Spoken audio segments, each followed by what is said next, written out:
Wait, what is this shit? The Not Safe for F***ing Worker Placement podcast. I flipped the board. I despise that game. Oh, shit. That sounds like... Oh, wait.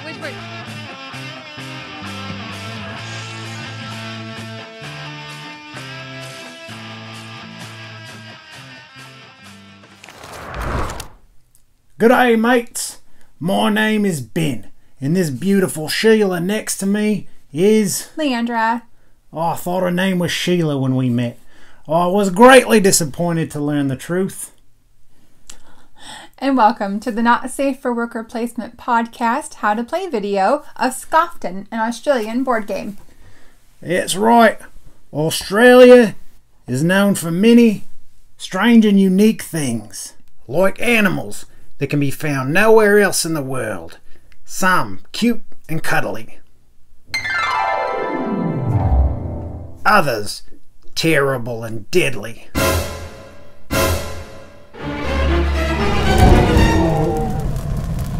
As well as a lot of unique toys and games like this, the Australian fidget spinner. Let me demonstrate. That's not coming back, mate. Well, who can forget as well the authentic Australian didgeridoo? I am particularly a master of this instrument.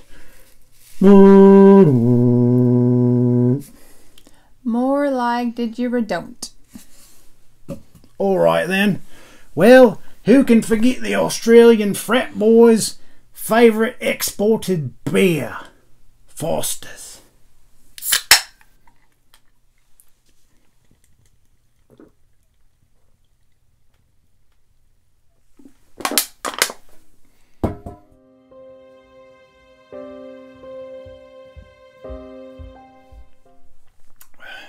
Foster's. It's Australian for mediocrity. What the bloody hell? What? I'm trying to get in an Australian mood.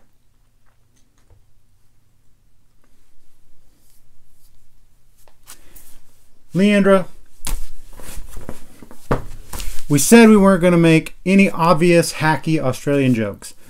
I don't want to offend anyone or anything like that. What are you doing? Sorry, it was really tasty. So... It's not a knife. This is a knife. Oh, we're not going to be needing these? Forget it. Anyway, the thing that Australia is most known for is, of course, its buffets. And finally, someone made a board game about it. So let's move on to our how to play video for Scoffton.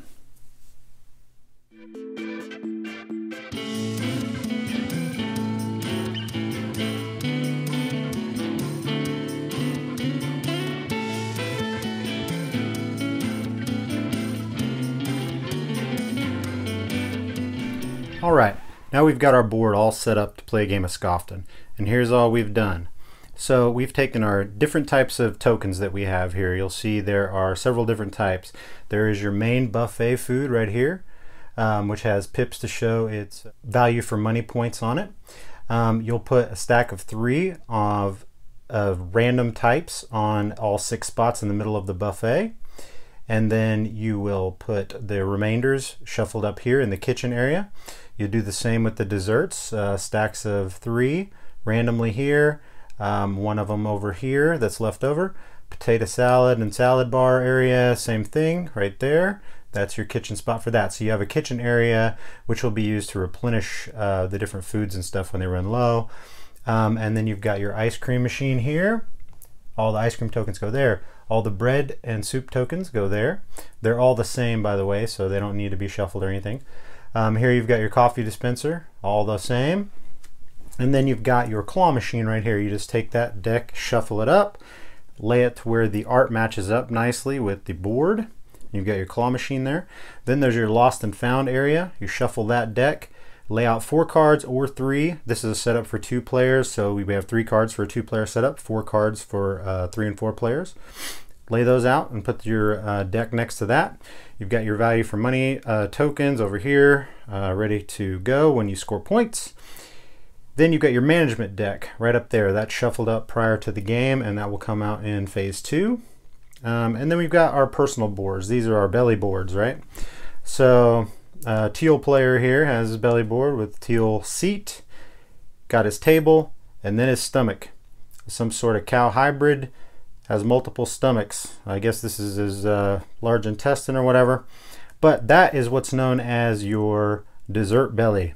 So only breads and desserts can go in here. So breads or desserts, nothing else. Anything can go in these areas here. So then you take first you take out the sweet tooth card, or the menu cards over here on the right. You take out the sweet tooth card, it's going to be in every game. And then you take 3 random other menu cards and place them out. You'll place the value for money tokens. It's listed right here, which ones you're going to need. See there? 5, 3, 2, 1 for this one.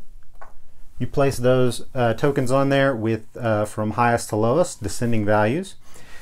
Those are going to give you sets of food that you're going to try to collect and eat in a certain section, in one section of your stomach, in order to score the bonus points, the bonus token on there, as well as the pips on the food tokens. So we'll get into more about how that works next, but that's setting up. Now, what exactly are we trying to do in Scoffton? Well, we're trying to get the most value for money points for eating the most efficiently and the choicest cuts of delicious Australian cuisine. So that's represented in ways to, you can score points that are on the pieces of food, the tokens of food, which are the number of pips on them. You'll notice that the bread and the ice cream only have half pips, which means they're worth a half a point apiece, and they'll be rounded down at the end of the game. They can be added to certain foods. The bread can be added into soup, placed on top of soup, which makes the soup a bonus 1 point when scored. So soup would be worth 2 instead of 1. The ice cream tokens can be put on top of coffee tokens to make what is called an affogato. And then that will score you 2 points as well, because that ice cream in there is going to make that a bonus point. And then what's going to happen is that the game will be over when one player has scored all 3 sections of their stomach. So you score a section by eating foods and filling them up, and then you'll place your tokens, point tokens of the value of the pips of the food, plus any bonus points you get by matching these sets over here on these cards. Then you'll place that on there, and that will signify that, like this, let's say, that will signify that that part of your stomach has been scored. Once you do that to all 3 sections, remembering always that you can only have desserts and breads in your dessert belly, then the game will be over at the end of that round.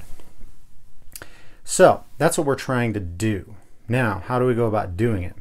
That's the interesting part. This game is played in 3 phases. The first phase is placement of your workers. Second phase is the management phase, where your management will come in. It can be waiters, waitresses. A food fight can break out. The bread guy can come around and force you to take bread, as they like to do, and fill you up on the bread. Health inspector can come. Lots of different things can happen in that management phase. So that's a little bit of the uncertainty and randomness that comes in that keeps this game spicy.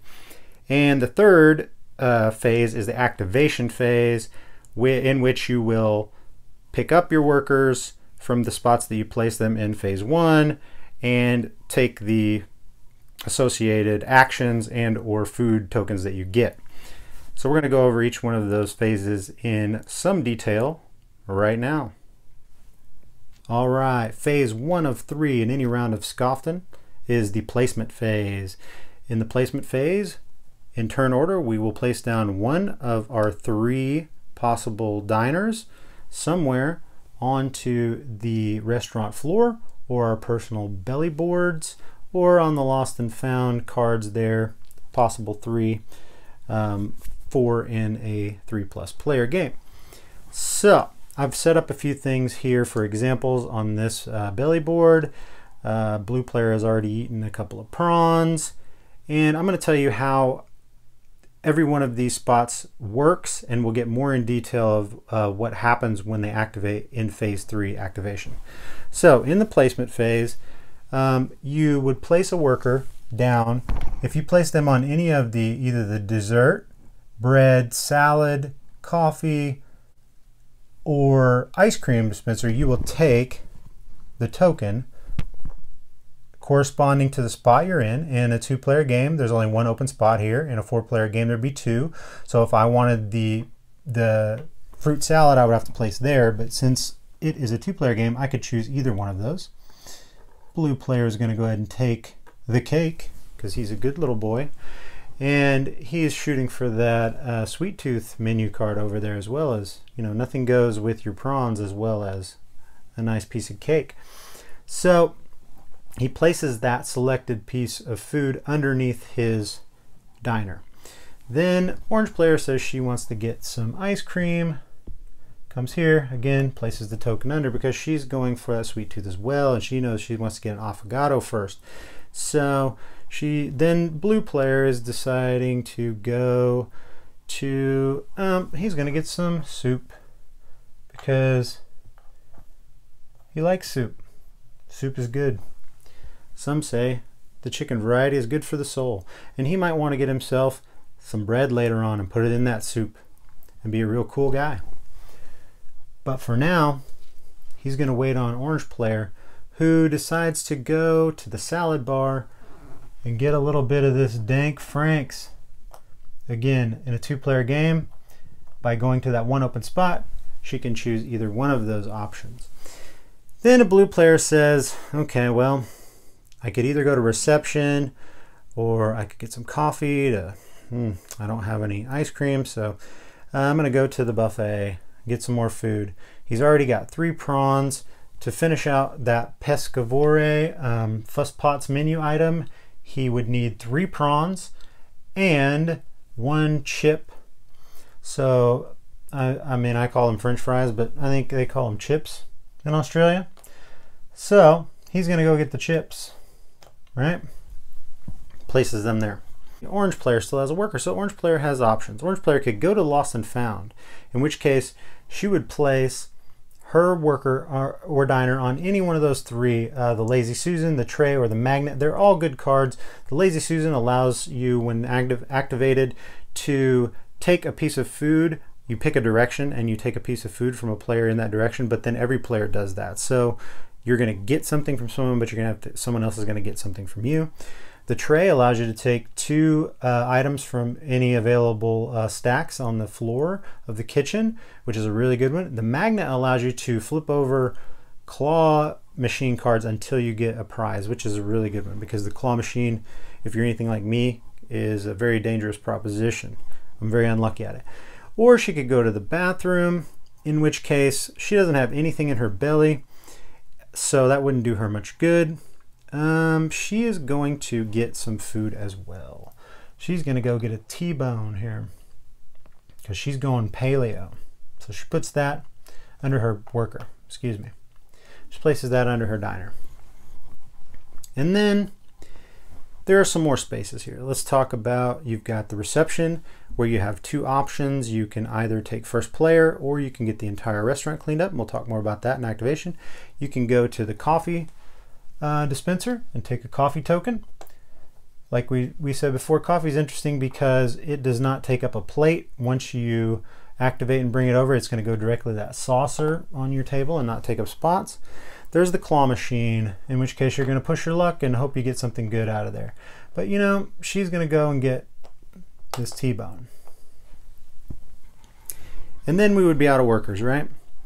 Well, there's another action that's possible during the placement phase, which is the special action of sneezing. So say blue player had not decided to go for these chips and had decided to maybe sneeze on the salad of orange player here, because she knows that she's going for that herbivore menu item there, and that she needs that Danks Franks, but she's also then going to need that salad that's there. So to sneeze on someone's salad. Salad. Hey, what's your... Baby. Oh no. Oh, really, babe? Whoops. Ooh, that's rough. You simply let out a mighty sneeze, place your worker on top of that, and then when it comes time to activate that worker, it will just remove, and then that sneeze will stay there, and only you can claim that piece of food with your sneeze color on it, unless it's cleaned up by some effects that we'll talk about later. So the other possibility is that blue player could have placed one of his diners at his table. Since he's got some food there, he's got some possibilities. Every diner that is at a table, when activated, will get 2 actions to choose from, or to choose out of the 4 possibilities of eating, settling your stomach, calling a waiter, or rearranging your table. And we'll talk more about that in activation. Before we get to activation, let's go ahead and do phase number 2. Every phase number 2 in a round of Scoffton is the management phase. It is the simplest phase in the game, but it also can have a great impact in the game. This is the random part of the game that keeps it spicy. You can plan for the inevitability of some of these cards that can come up, but you never know exactly what's going to happen. So you flip a card, and you don't know how many times you're going to see a management card because there are no set number of rounds. You just play the game until someone has scored all 3 sections of their belly board. So you might see 5 management cards, you might see 6, you never know. So this one is a food fight. Okay, the food fight. Remove 1 food item from your table, return it to the kitchen, and make a spill. If drawn first, shuffle back into the deck. So if it's the first one done, you're supposed to shuffle it back into the deck. But let's just say, since we've got a preset thing here, that because if it was the first card drawn, no one would have activated yet, and no one would have any food. So it wouldn't be any fun to have a food fight. But blue player has some food here, so he has to pick a piece of food that he has. That could be coffee even, but let's say he's going to throw this pie. So he throws a pie, it gets removed back to the dessert spot in the kitchen, and then he gets to place a spill. Spill tokens are here. Spill tokens can go anywhere on any spot on the board that is open, that is a worker placement spot that is open. But the only thing is it cannot go on the restroom or the reception area. So those spots are always going to be open. By placing it there, I basically have blocked off that lobster from anyone until that spill is cleaned up.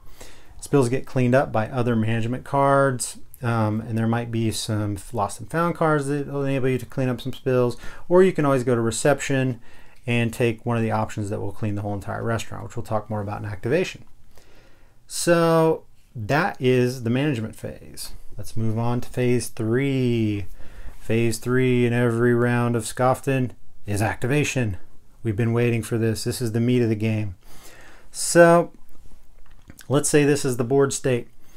Taking in turn order, which blue player is still first player, they can activate any one of their workers that they want. So if he activates here, he's got 2 actions he can do. Let's say he activates this diner, right? Maybe he doesn't want to because he wants to get some more food. So let's say he's going to activate this diner. He will then bring his diner back to his supply, take that soup token, and place it on an open spot in his table. Simple as that. So he does that. Then orange player has the option to activate one of her diners. She is going to take her Dank Frank's coleslaw, place it, excuse me, not in her belly, on her table. Goes floor to table to disgusting innards. Then blue player's turn. Well, he's got that sneeze guy over here, so he's just gonna have to go ahead and make that sneeze permanent. He'll just return his player, and now that sneeze stays there. Then orange player gets her ice cream, places it there. Blue player is only left with his diner at his table, so he's going to go ahead and take 2 actions out of the 4 possible actions. He can eat, which is moving food from here to here, which he's going to do with his first action. He's going to eat one of these prawns. Now he has 3 of the 4 prawns in the game. We know that one of those prawns is poison. So one of the 4 is. So he's banking on the fact that there's a 25% chance that he will not get a poison prawn. that's only revealed when you fill up that belly section. So it's a risky game. Now he has one more action. He can either eat again, eat his soup. He's looking at these menu items over here. There's only one of them that has soup.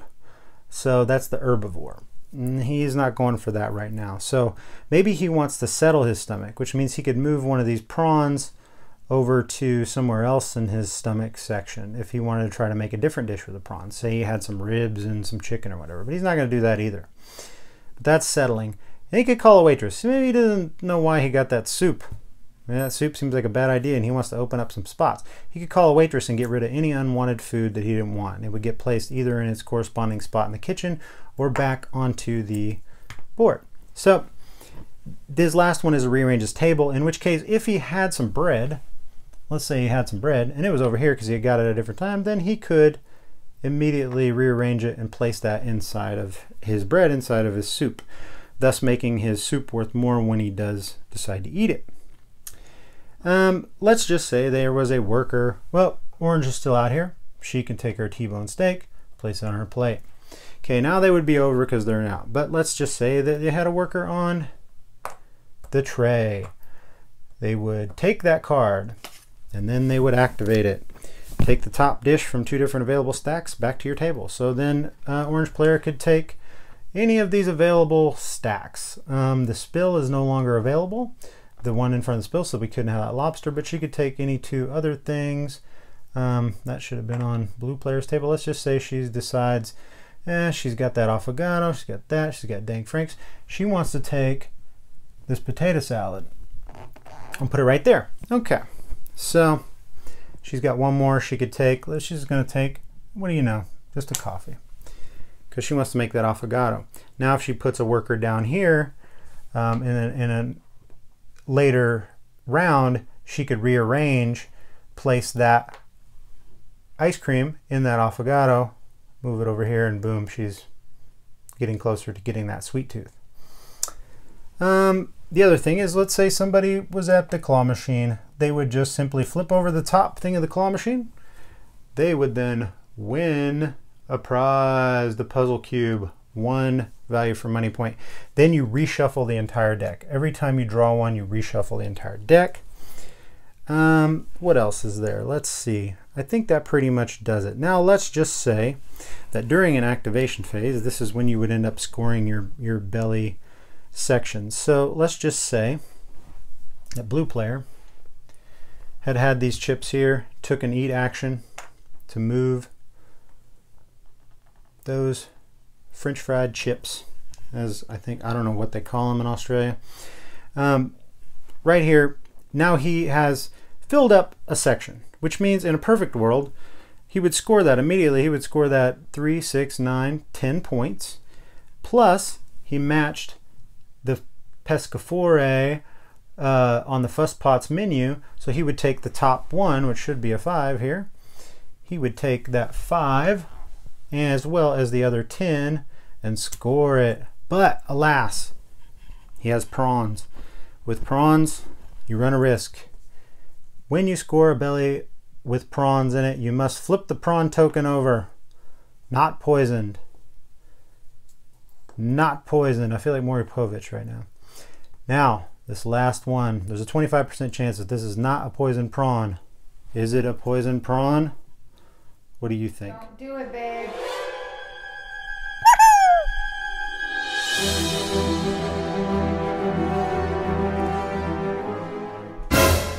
Dun dun dun. All right.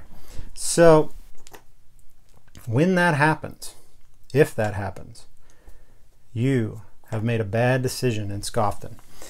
You must lose all prawns in the stomach, or half of the contents of the stomach if there's only one prawn, and your worker is immediately sent to the restroom, excuse me, not the reception, to the restroom, and they will be unavailable for the next turn. So I tend to lay them down, let them know that that's what's going on, and you will not score any value for money points of the ones that go away. Also, you will not score that belly section now because all you have is one item in it. You okay, babe? Ugh, this is not the prawn, it's the Fosters. But let's say that that was not the disaster that it was, and that those were all good prawns and that bad prawn is still floating around out there in circulation. Then I would take these, place them in their appropriate spots in the kitchen, which is here, and actually they would go on the bottom of the whatever the top one was, right there. And then I would take the appropriate number of points, which would be 15, and I'll place them there, showing that I had scored that belly section. The one other spot that we didn't really talk about is the restroom. Now, when you go to the restroom, here's what happens. You're making room. It's the old Wisconsin diet. You go into the restroom because you got some stuff in your stomach that you don't want, and you don't think you're ever going to be able to do anything with it. So let's say you got this section going on. You've given up on the sweet tooth thing, or no, not sweet tooth. You've given up on this one because there's only one thing that needs soup, and your soup's only worth 2 points, and you want to get something in there that's worth more. You're thinking go on seafood. That sounds like a good route. So you go to the restroom. When you activate the restroom, you can clear out all tokens in a belly section. So if I pick this belly section, I would take out these 2 tokens, return them to their spots on the board, and take the points for them. So it's a good way to score sections without scoring your entire belly section. So you're opening up back all those spots, and those go back there, and I have successfully evacuated that stomach section. Okay. Trigger warning. I do believe we've covered all of the spots to activate on the board. At the end of the game, someone will have done this, scored all 3 sections of their belly. You will finish that round and then add up your points. Whoever has the most value for money points wins the game. If there should be a tie, then the player closest in turn order to first is the winner. And that is how you play a game of Scoffton.